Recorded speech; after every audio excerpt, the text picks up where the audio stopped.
This is the Back Porch Writer Podcast, the show for writers, about writers, and writing. It's live, fun, and informative. Each week, I chat with writers, editors, and industry pros to give you and me a heads up about this whole new awesome publishing world. Back Porch Writer is about creating the life that you want through writing and publishing. Are you ready to tap submit? Let's explore the possibilities together. Welcome to Back Porch Writer.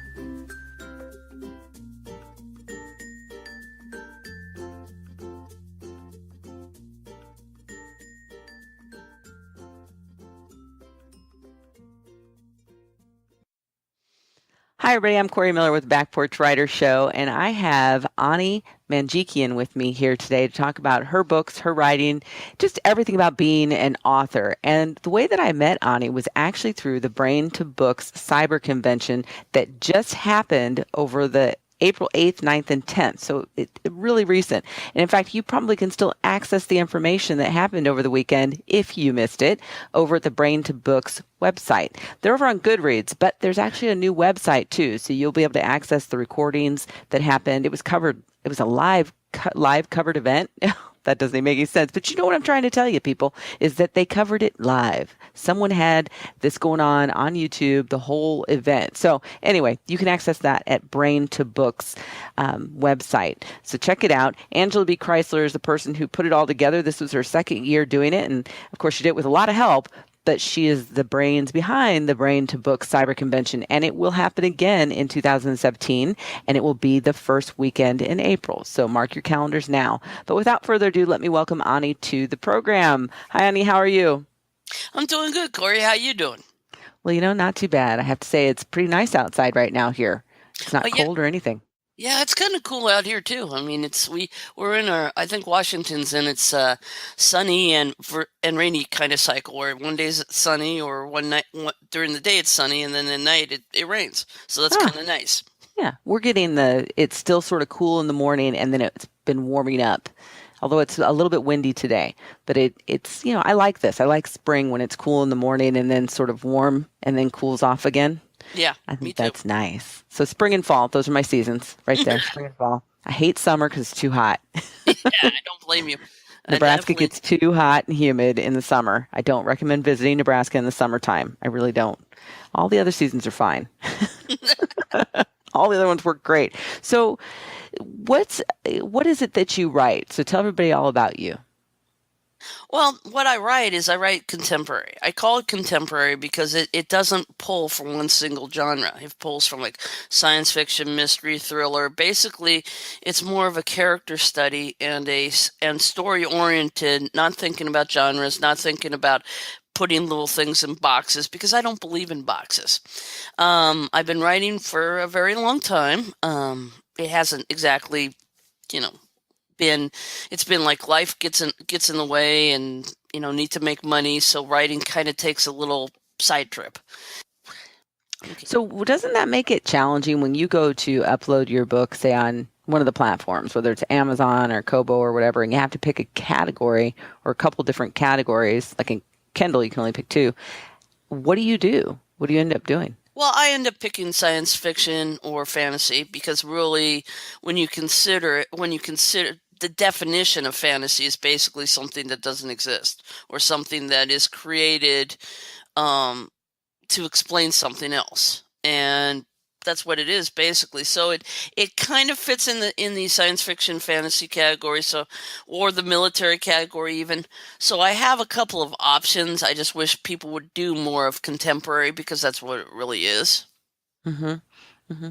How have you found so far putting it in those categories? How is it working out for you? Not really well, but then Spirit was my first book. It was my rookie let's make every mistake in the book where I tried to do everything. I tried to make it really complicated and stuff like that. In fact, I just got my 6th interview on it yesterday. So I really haven't been marketing it as much because basically I went through a time frame where I got depressed. I had high expectations on March 11th, 2015, and those expectations blew up in my face. And Hmm. it's like, okay, I have to regroup. Remember that I'm a writer. Remember I'm doing it for myself. Remember that I have this vision and this story, this whole series, which wasn't meant to be a series, and I need to get it out there. And sure enough, I mean, sure, the first book is going to be a little bit like any first book, where you're not going to have the audience reaction. But second, third, fourth, hey, I'll Hmm. wait. I'll be patient. I just have to tell myself to be patient.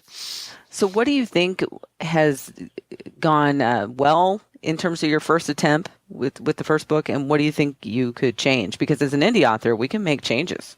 We have a lot of flexibility. Yeah, well, as I said, first book, the ideas are there. The story's there. The execution's a little bit too detailed. The execution, I just did a brain dump. And so there's a little bit of, now that I've written the second book and started talking to other indie authors and started really, looking at the voice and looking at the tone, you know, having two different grammar checkers and having, working one on one with a developmental editor this time with Legend, my second book. Um, I just think I tried to do too much with Spirit. I just tried to do too much, so I'm going to eventually look at the story, look at it from how I wrote Legend and the other books going on, and go from there and just basically not destroy it as much as rebuild it so that everything's the important stuff's still there, but I'm not being obsessive compulsive about every little detail, because I've had people say there's way too much detail in the book, and it was meant to show I knew what I was doing, and I guess I overshowed that. Hmm. Hmm. So, you mentioned that this was not meant to be a series, and now it is a series. So, how'd that happen? I was sitting on my all I grew up with the Black Stallion and Black Beauty and all the horse books that you can think of, which at the time I'd started writing, I I just didn't think there was a good horse book out there. So I wrote this horse book. And then I looked at the horse book and said, "Wait a minute, I created too many questions in here." Or, and I had people say, people don't want horse books, they want science fiction. So I'm like, "But I have this good horse book." And so I'm like, "Okay, let me try to write this second sequel to explain it." And then I wrote the second sequel. Second sequel, excuse me. I wrote the first sequel, which is second book. And I'm like, okay, explained it, but still more questions. And then I just started having the ideas pop off, and off. And, I delved into science fiction with fan fiction, had to switch that around. And it just went from there. It just exploded. Now I've got 42 books I have to write. Oh, geez. So, I don't think we've talked a little bit about it, but I don't think we've actually talked about these horses and what this story is actually about. So, why Oh, don't you no, we explain haven't. some of that? Well, Why don't we Spirit. explain that? Okay, well, Spirit is about the original, and it is the original horse story, actually. Spirit is about a woman who was mauled by a stallion and severely injured. She recovered, but mentally she couldn't get over her fear of horses. So for 9 years, she kind of lived her life second guessing herself. Then she met the rogue stallion's son in a kind of freak encounter, and from that encounter, she made the decision, okay, I'm going to stop being fearful.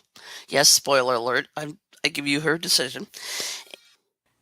Okay, so she met the son and decided that she was at least going to not let her fear control her. It will always be a part of her, but at least she was going to try to deal with him.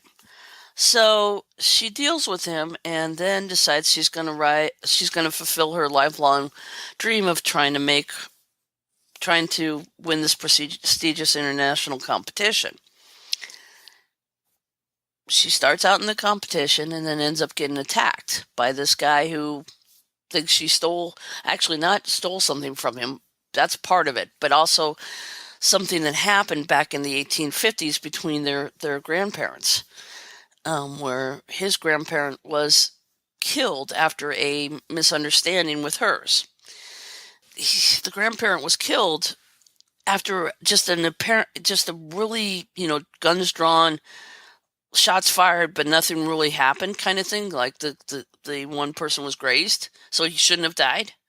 So the guy attacks her and ends up almost killing her. And she would have died, except a starship from the future, rescued her. So that's where the science fiction kicks in. And I don't want to give out any more because it would be a spoiler. So I'm not sure where to end. I was Okay. so okay. So I know you're working with a development editor because you mentioned that. What other things do you have you hired out? Well, I hired out a graphic designer. So the covers, the two covers between the two books. I mean, Legends cover is really much better, much more professional looking than Spirits. Even though I'm proud of Spirits cover. Um, that's really it. Just a graphic designer and an editor. I'm probably not going to do a formatter because I know InDesign myself, and I really want to hire a marketer. I don't like marketing, but who has a budget for a marketer Hmm. when they want like $2,000 or $3,000 a month? So probably I'll have to do the marketing myself, but that's why I'm coming on here, and I'll be doing other Bilog tours and whatever podcasts, Hmm. just to get the word out, because that was the mistake I made. I let Spirit just happen, and there was really no build up for it. And that's one and without a buzz, hey, how are people going to find it? Hmm. Hmm. Now, before we go on with marketing, because I want to go back and talk a little bit more about that, you mentioned the first cover for Spirit. Did you do the cover for that? Yes, I did. You did. So, what made you decide that you wouldn't do the cover for the next one?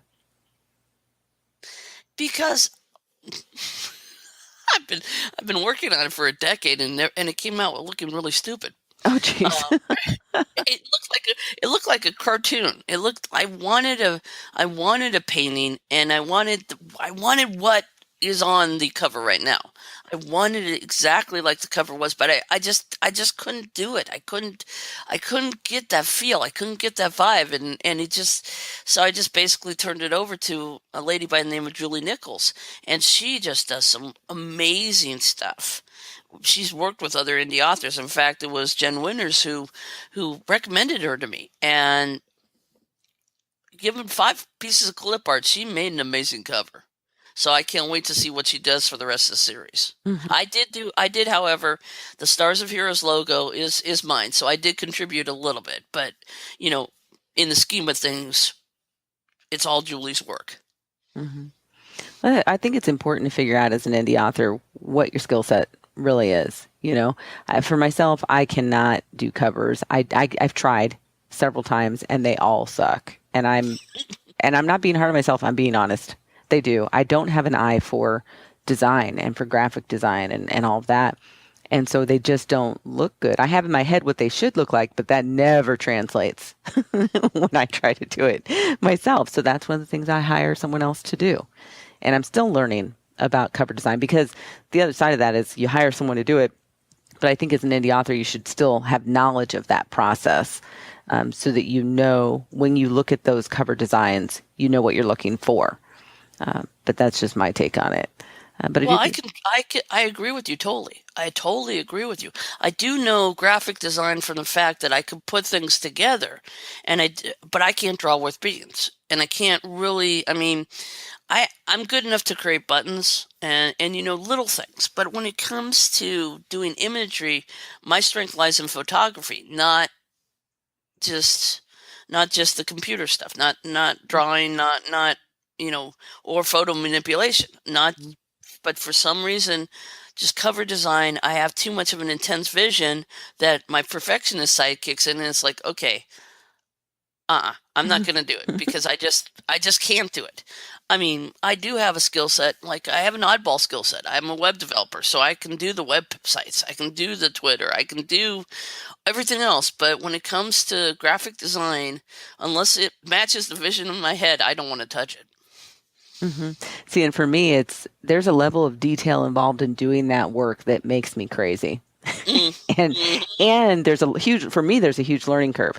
So I don't want to have to try and even really get into that when there's plenty of other people that can do it faster than I can do it 10 times better than I ever could. So I just leave that to the professionals and say, hey, here's what I think I want. Why don't you tell me what I really want? Just kind of leave it at yeah, that. yeah. So let's get back to the marketing side because you're not alone in terms of an author who does not like to do the marketing side. I've heard that before from authors. So, what is it about doing marketing that you don't like? It's having to sell myself. I'm not a salesperson. I trained the best salesperson in an electronic store once, but I don't. Sales to me kind of feels fake. It feels like I'm having to preach to somebody. I'd rather build a relationship with somebody. I'd rather not shove something down the person's throat. If they're interested in it, great. If they're not interested in it, you know, no sweat off my shoulder. Well, except for the fact that it's my book. So yes, it's sweat off my shoulder. So it's just a matter of, and that goes back to the principle of good social media is you're trying to build a community, not trying to preach at people. But just to me, it's just the whole sales thing just feels like uncomfortable. It's like, why do I have to sell something I know is good? Why do I have to sell, you know, something that is a part of me? I Hmm. feel like I'm not doing a good service to it. But then you look at all the hot bodies and you look at the horse on the cover, then you realize, yeah, I do have to sell it because it's the oddball. Hmm. It's interesting because for me, I actually enjoy the marketing side of things and trying to figure out marketing. I feel like I don't have enough hours in the day to do everything I'd like to do, actually, when it comes to that. But the other side is that I'm also, and I'm betting you might be a little bit too, I'm like a lot of authors, I'm very introverted. But on top of that, I am also a little shy. And so I have to push through that. So is that some of the stuff that you struggle with regard to marketing? Yeah, I'm actually if it's a topic I'm comfortable with, I'll bend your ear. But if it's something I'm not comfortable with, my inverted side will kick in, my introvert side will kick in and be like, do I really want to do this? Even Joe said I went from hiding in the dark at the first video to beaming off the screen on Hmm. by the third day. So yeah, there is an inverted side because it's a thoughtful side. You almost as a writer you almost have to be inverted because you have to understand the human psyche. You have to get in your characters' heads. So if you're already in your own head, it's easier. I find it really funny that, here we had this weekend of Brain to Books cyber convention. It's got, 700 plus people involved in it, readers, authors, and all of that. And we all know as authors that authors tend to be introverted people. And that's pretty much the norm.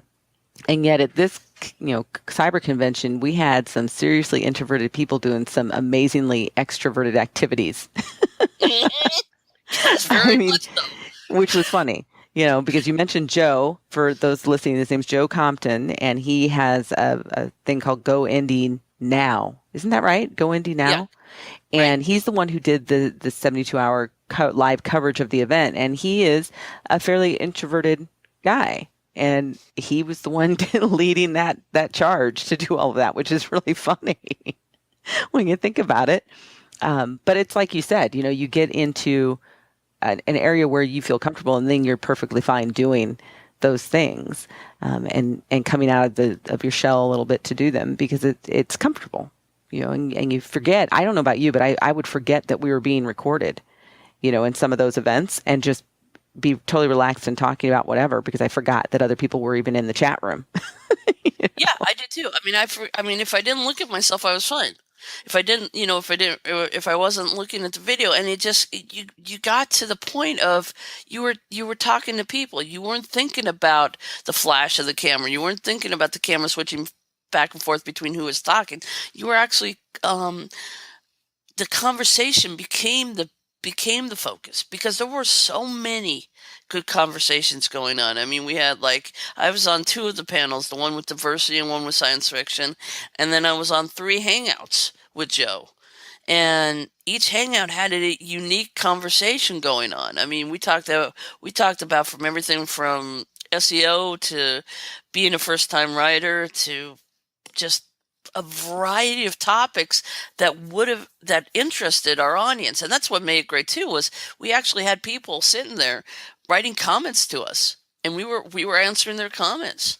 And so we it was both a learning and teaching experience. It was a learning experience on how to be an extrovert when you're an introvert, and it was a teaching experience because we were sharing our knowledge to other people. Mhm. One of the things that you said during the late night talk that I was also a part of really struck me because you said, I can't remember exactly what we were talking about, but one of the things that you said was that you had been shouting at the world in terms of your writing. You felt like you had been yelling at the world. And when you stopped doing that, then you started to, I guess, become a better writer, a stronger writer, or whatever. And I wanted to ask you to just expand on that a little bit. Well, what happened is I was dealing with a lot of emotional things at the time. I was in college. I had my ego going, and I was dealing with. So I was writing, but I was not writing my true voice. I was writing my pain. And so I was just doing everything you could do wrong. I was doing cliches. I was doing no action. Oh man, I'm embarrassed actually. And actually, but I'm proud at the same time because what happened is after this whole thing with Spirit, it took me about 28, 29 years of working on the series to finally publish Spirit. And when I finally did, I had to go through the process of looking at the manuscript and going, okay, so what are the good parts and what are the bad parts? Well, the good part was the story. The bad part was everything else. So I basically threw 98% of the book out and rewrote it. And really, I wasn't planning on doing Spirit as the first book because I had developed a love-hate relationship with it and one of the other books, and I really didn't want to touch it. I wanted to get Legend, the one that's going to be the second one, out first because I'd been working on it the longest, and it had been the writer. It had taken me from an emotional hell of being betrayed to being a writer. And so I wanted that book to be the first book. But then I had somebody read it and they're like, this is way too confusing. So I said, okay, let me dig Spirit out of the back closet where I've put it in purgatory and see if I can't do something with it because it seemed to be the most logical book to write and to introduce everybody. And so it went from me yelling at the world to me publishing something, that was actually, I think, pretty good, except for the details. Now, another interesting thing came up during that conversation. And for those of you who are listening, just go back to Joe's live coverage of the late night event. This would have been on Saturday the 9th. Yeah, on April 9th. And there were a group of us having a conversation. And that's what we're referencing right now, just so you can go back and all of you listening and figure out what we were talking about. But one of the things that came up in there too was your voice changes. People's voices change. So if you've written something when you were younger, but you're still working on that piece, or you put it down and then you come back to it, your voice as a writer has changed. And I think in most instances it's matured because you're a little bit older. So what did you find when you did that? Because it sounds like you started this Spirit a long time ago and then started to pick it up again. It, Jeez, it reminded me of a fourth grader. It was a fourth grade written book, and I'm embarrassed that I tried to submit it to a couple of agents. I mean, I'm totally embarrassed. To all the agents I tried to submit it to, I apologize. Because it was like, oh, come on. I didn't do this.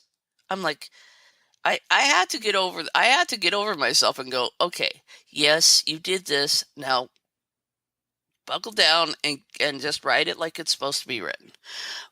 Develop your characters, develop the action, develop who you are, and go from there. And that's the one thing that the developmental editors helped me with on Legend is I got the part about the characters and the story, but sometimes I don't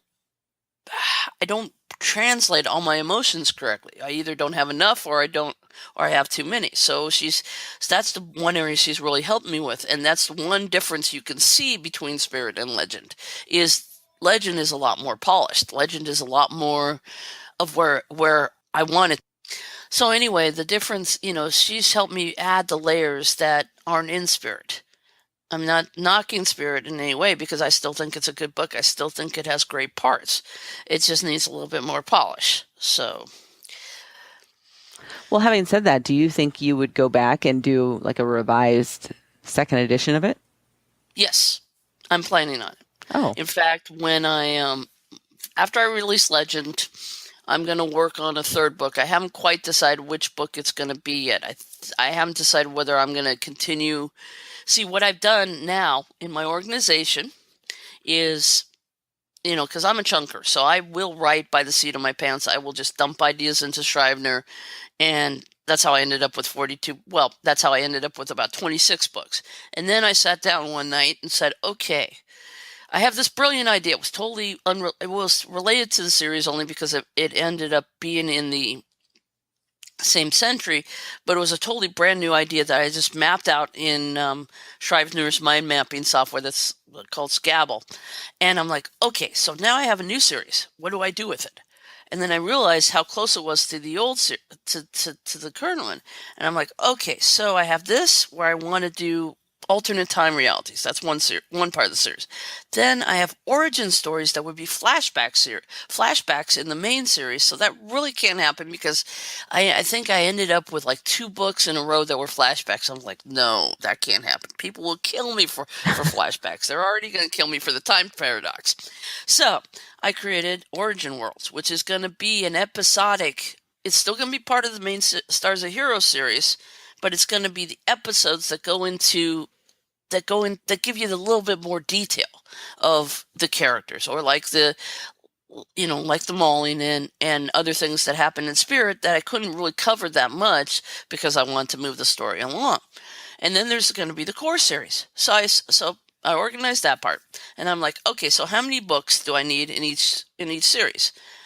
Well, I had already had like 12 more. I had 13 when I counted the original. And I realized I don't like 13, so I'll make it 14. So I've had 14 for one series, so I had to have 14 for the other.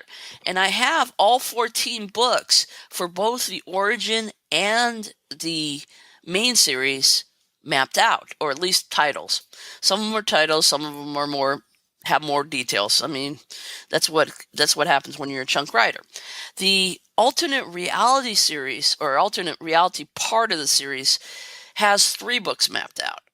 And that's because I have a beginning, I have an ending, and I have one book I know I want to cover.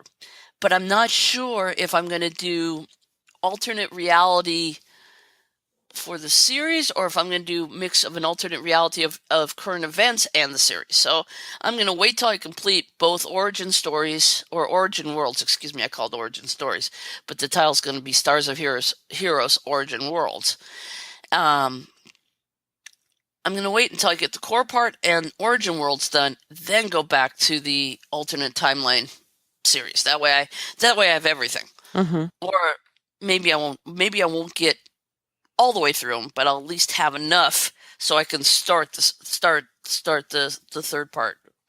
Okay. So Now yeah, I'm going to be busy for the rest of my life. you said you're a chunker, but the way that you're describing all of this, I'm looking at, in my mind's eye, I see sort of a flow chart or an actual timeline of how this is playing out. So, what did you do when you were? I mean, what do you see as you're Well, talking and describing this? I do have a timeline. I do have an official timeline, just so I don't contradict myself.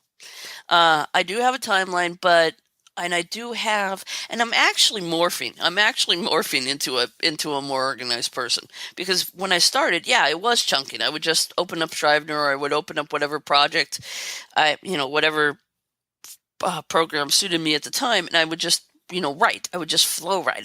I believe they call it like conscious writing or something like that. Stream of conscious. Thank you. Stream of They consciousness writing. Yeah, and then I realized as I got more and more into the series, I needed to organize myself. I needed to develop at least a manual. Well, actually, the person who published Spirit actually asked me for a manual just because so they had it, and then after that, I just realized I liked having my ideas written down, so I remembered everything. The problem with when you try to do everything in your head, you forget stuff. Mm-hmm. And I was like, I pride myself on my memory. I had to get over my ego had to get over the fact that yeah, I had to put stuff down. I had to write stuff down just so I could didn't contradict myself. Mm-hmm. So yeah, as I've needed to develop, I've gotten more organized. But I will always write stream of conscious first because that's the best way for me to write. I can't just sit there and agonize paragraph by paragraph. That's me in editing mode. When I'm writing, I just let the idea flow. I just let the thing just go Mm-hmm. because it's easier for me to get stuff down that way. It's easier for me to follow a thought and follow an interaction so it seems more natural. Then I'll go back and I'll edit and I'll look at the structure and I'll look at everything once I have everything down in a basic format. So yeah, I'll always be a chunk writer, but I will be a converted organizer as well. It sounds like I think my experience, and I know from talking with so many other authors, it's a similar thing. The more you write, the more you start to understand that there's a level of organization that needs to be there for you to become a more proficient and efficient writer. And it's not so much that you have to outline ad nauseum, but you need to have some sort of structure there to keep yourself moving forward and get things done. But that's just from talking with so many other authors, I've started to get that impression, and I know that's been my own experience with writing and working with just more and more work, more and more projects, I should say. So we're going to start wrapping this up, but I want to get a little bit more on the marketing side of things. So you mentioned that you plan on doing, maybe more podcasts, be on more podcasts or blog tour or things like that. What other ideas have you had for how you could market your series more effectively? Well, I'm like the shoemaker's kids. I'm a web developer, but and I have a website, but I need to keep it more active. I need to add more content to it. I need to just really get it so the search engines don't think Stars of Heroes is a typo, and it's not. There's actually something in Paleo Balkan mythology, which deals with horses actually, and they were the Thracian riders, I believe, or Thracian heroes, and they actually spell heroes the same way I do. The heroes came out as a wordplay on horses and the other ideals in the series. I didn't realize when my friend and I came up with that name, we didn't realize there was actually the mythology behind it, which is kind of cool.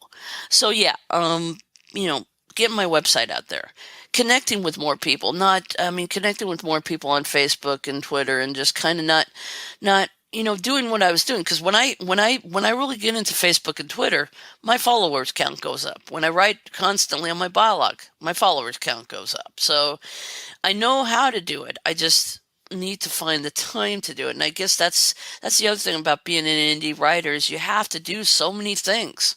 You don't have, until you make it big, you can't clone yourself. And so I If hope only. to eventually clone myself. As I said, there's not enough hours in the day to get all of it done that you really want to get done. And Yeah. I know it really comes down to being able to organize your day and your work really effectively. But that can be challenging for someone who is also working full time in another gig, which I know you are. Right. So it Yeah, can be I'm a definitely web challenging. developer. And it's switching brains. Hmm. Because when I talk English or when I write English, in my novels, I'm not writing, I'm writing characters. I'm emotionally attached. I'm emotionally involved. Well, computers don't understand emotion. They want if A equals B, do this. If it doesn't, do this. And oh, by the way, don't forget the semicolon, or don't use an equal sign that's meant for ASP in PHP, or I'm gonna throw a temper tantrum.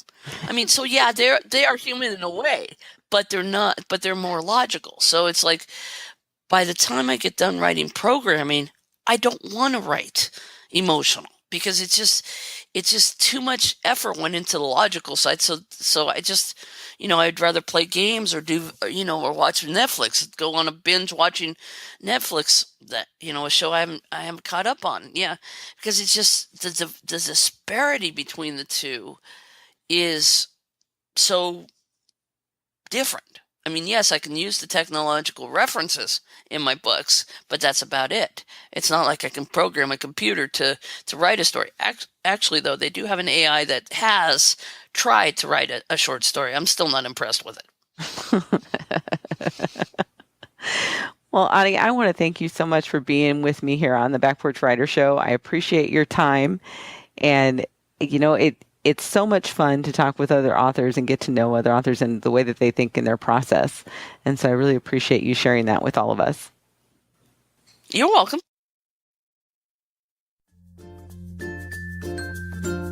Thanks for listening to Back Porch Writer. Remember to rate, review, and subscribe via iTunes so people just like you can find the show. If you've got comments, questions, or want to be a guest, visit backporchwriter.com for details. I'm your host, Corey Miller. Until next time, pull the chair, sit a spell, and write.